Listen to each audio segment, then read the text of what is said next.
वर्णानामार्थ संघानां रसानां छंदसामपि मंगलानां च करतारो वंदे वाणी विनायको। श्री गणेशाय नमः।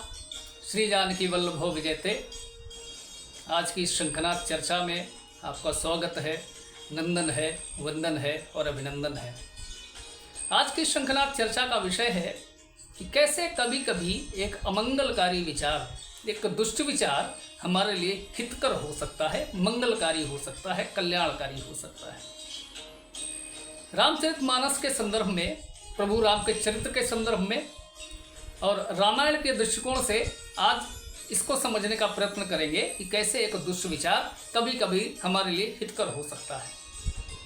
देखिए, मानव स्वभाव की प्रवृत्ति है, एक दुष्ट व्यक्ति मिलेगा तो दुख का ही कारण बनेगा।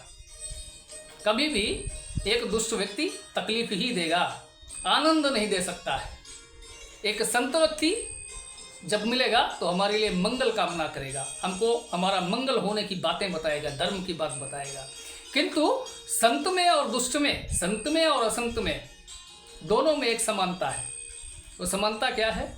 दोनों ही कष्टप्रद हैं, दोनों ही दुख देते हैं। तो प्रश्न है कि कोई संत व्यक्ति, कोई सज्जन व्यक्ति दुख कैसे दे सकता है?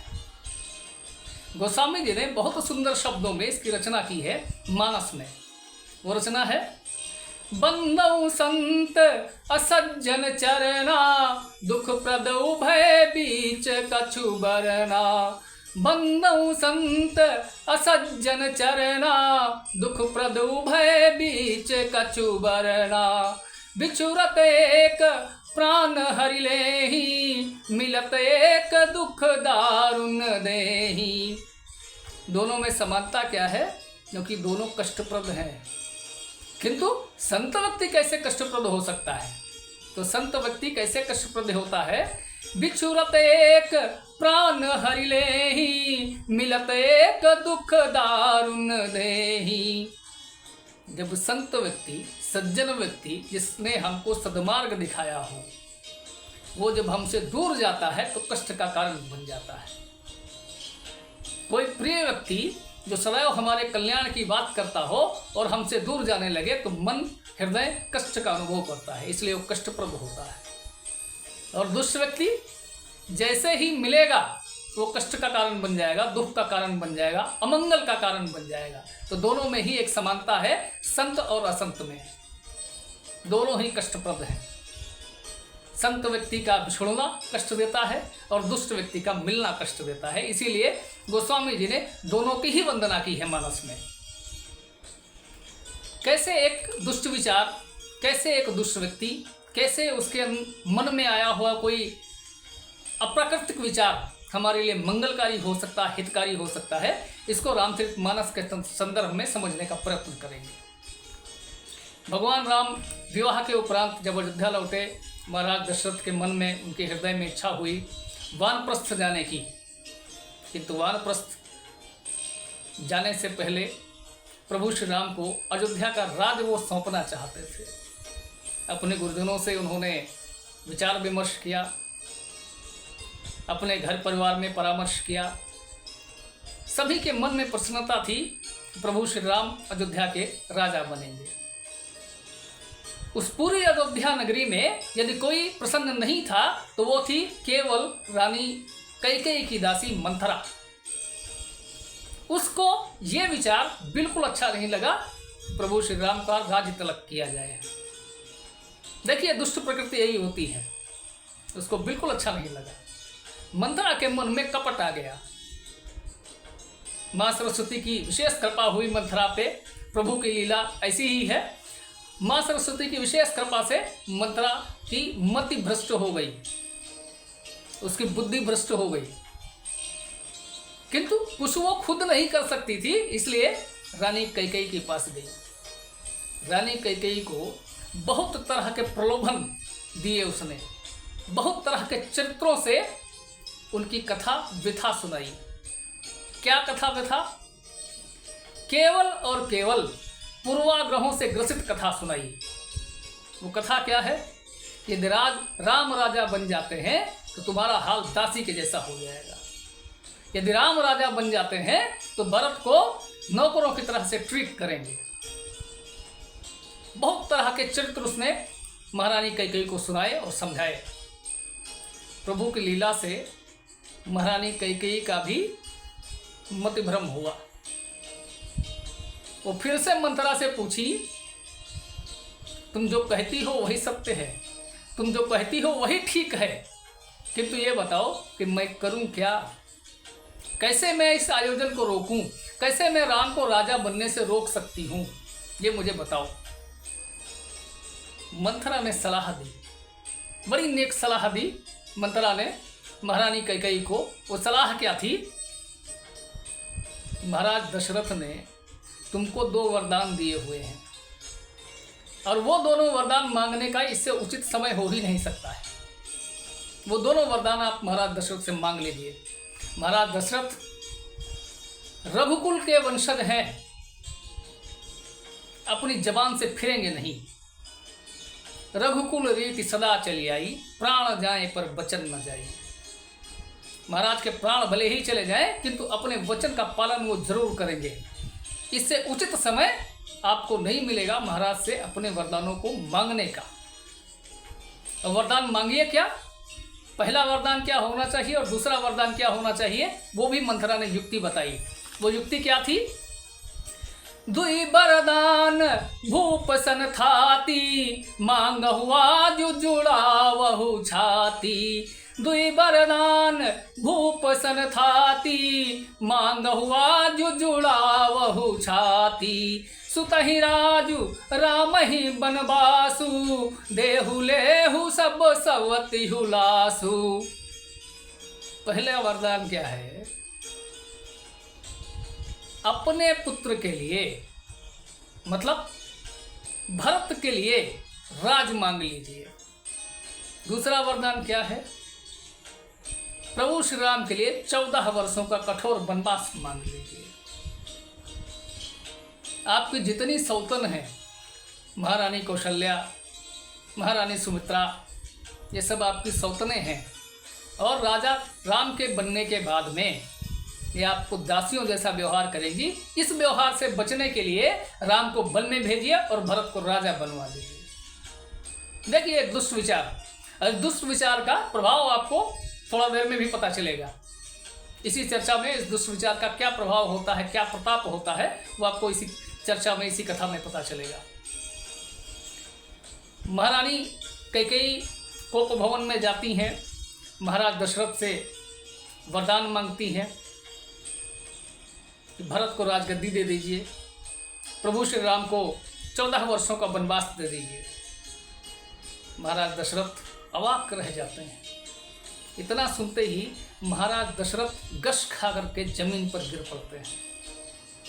पहला वरदान तो ठीक है, हम भरत को राजा बना देंगे, और भरत को राजा बनाने से के बाद भी राम के ऊपर इस बात का लंच मात्र भी प्रभाव नहीं पड़ेगा कि भरत को राजगद्दी क्यों दे दी गई, क्योंकि भरत उनको अति प्रिय है। किंतु राम के लिए वनवास मत मांगो, क्योंकि राम में मेरे प्राण बसते हैं। राम के लिए वनवास उचित नहीं। किंतु देवी सरस्वती की विशेष कृपा हो गई थी महारानी कैकेयी पे, अडिग हो गई अपनी बात पे कि हमको चाहिए तो यही चाहिए, दूसरा कुछ नहीं चाहिए। महाराज दशरथ बोले, देखो रानी, राम के वनवास जाने से तुम्हारा ही नुकसान होना है। वो नुकसान कैसे होगा? क्योंकि राम यदि वन को चले गए तो मैं अपने प्राण नहीं रख पाऊंगा, मुझे अपने प्राण त्याग देने पड़ेंगे और तुमको वैधव्य का जीवन जीना पड़ेगा। किंतु दुष्ट विचार ही होता है, जड़ विचार होता है, वो रहता ही है। जब तक समूल नाश न करवा दे तब तक आपके हृदय से जाएगा नहीं दुष्ट विचार। रानी कैकेयी अपनी बात पे अडिग थी। परिणाम, प्रभु श्री राम को 14 वर्षों के लिए वन जाना पड़ा। यह विचार आया ही क्यों महारानी के मन में? मंथरा ने उकसाया और महारानी के मन में प्रतिस्थापित हुआ यह विचार। क्यों? क्योंकि सुमति कुमति सबके उर रहाही, नाथ पुराण निगम यस कहाही। सुमति कुमति सबके उर रहाही, नाथ पुराण निगम यस कहाही। सुमति और कुमति, सद्बुद्धि और कुबुद्धि सबके अंदर है। फर्क इससे पड़ता है कि किस समय पे आप अपनी बुद्धि का सही प्रयोग करते हैं, किस स्थान पर आप अपनी सद्बुद्धि का प्रयोग करते हैं। दोनों हैं, सभी के अंदर है, सुमति भी और कुमति भी, कुबुद्धि भी और सुबुद्धि भी, दोनों साथ साथ। प्रभु श्री राम वन को चले जाते हैं। वन में जाने के बाद में अनेक स्थानों पे प्रभु का निवास स्थान हुआ। अंत में प्रभु श्री राम लंका जाते हैं, रावण का वध करते हैं और वापस अयोध्या आते हैं। प्रभु जब अयोध्या आए, अपने कुटुंबी जनों के पास आए, अपनी माताओं से मिलने का जब समय हुआ तो प्रभु सबसे पहले माता कैकेयी के पास गए। माता कैकेयी के पास जैसे ही पहुंचे, माता कैकेयी ने प्रभु को देखा, दौड़ पड़ी विह्वल होकर के, आंखों में आंसुओं की धारा बहाती हुई और प्रभु को अपने सीने से लगा लिया उन्होंने। मेरा राम आया है, इतने वर्षों के बाद मेरा राम आया है। अपने छाती से लगा लिया। अपनी ममता का जितना रस था प्रभु श्री राम पे, माता कैकेयी ने उड़ेल लिया। जब थोड़ा विवेक जागा माता कैकेयी का, तब उन्होंने प्रभु श्री राम से पूछा, हे राम, क्या तुम माता कौशल्या के पास नहीं गए अभी तक? प्रभु ने कहा, माता माता होती है, जैसे माता कौशल्या मेरे लिए हैं और वैसे ही माता कैकेयी हैं मेरे लिए। मुझे यही उचित लगा कि मैं पहले सारी माताओं में सबसे पहले आपके दर्शन करूं, इसलिए मैं सीधा आपके पास आया हूं माता। और राम आज जो कुछ भी है वो आपकी कृपा के कारण ही है। राम को आज दसों दिशाएं जानती हैं, देश देशांतर जानता है, अटक से कटक तक, कश्मीर से कन्याकुमारी तक चारों दिशाएं राम के नाम से गुंजायमान है। वो सब आपका प्रताप है माता। यदि आप न होती तो राम को कौन जानता? माता ने पूछा, मैंने ऐसा क्या कर दिया राम? मैंने तो तुमको जंगल में भेजा, वन में भेजा, तुमको कष्ट का कारण भोगने के लिए विवश किया, और तुम कहते हो कि राम आज जो कुछ भी है वो मेरे कारण है। ऐसा क्या है? ऐसा मैंने क्या कर दिया? ऐसा मैंने क्या कह दिया? प्रभु श्री राम ने माता को बताया, हे माता, यदि 14 वर्षों के पहले आपके मन में ये विचार न आया होता कि राम को 14 वर्षों का वनवास दिया जाए, तो राम को कौन जानता? राम तो यही अयोध्या का राजा होकर के मर के खप के खत्म हो जाता माता, समाप्त हो जाता। राम को जानता कौन? आज राम का प्रताप दसों दिशाओं में है। आज राम का यश और राम की कीर्ति सारे संसार में फैली हुई है। ये सब आपका ही पुण्य प्रताप है माता, आपके मन में हुए आए विचार का प्रताप है माता। आज राम को दिग्दिगंतर जानता है। राम की यश, राम की कीर्ति सारे भूमंडल में फैली हुई है। ये आपके कारण संभव हुआ माता, आपके मन में आए हुए विचार के कारण संभव हुआ माता। इसलिए मेरा कोटि कोटि नमन है माता आपको। और इसी कारण से माता कौशल्या से मिलने से पहले मैं आपके चरण छूने आया हूं माता। यह है दुष्ट विचार का प्रभाव। कभी कभी एक दुष्ट विचार, कभी कभी एक अमंगलकारी विचार भी आपके लिए हितकर हो जाता है। बस शर्त इतनी है कि वो विचार आपका ना हो, किसी दूसरे का हो, क्योंकि दूसरा आपका अहित करने के लिए ही ऐसे विचार बोलेगा। किंतु उसके अहित करने के पीछे प्रभु की कुछ माया हो सकती है, ईश्वर की कुछ लीला हो सकती है। और वो विचार, वो दुष्ट विचार आपके लिए कैसे मंगलकारी हो सकता है, कैसे कल्याणकारी हो सकता है, ये प्रभु ने अपने चरित्र से सिद्ध किया।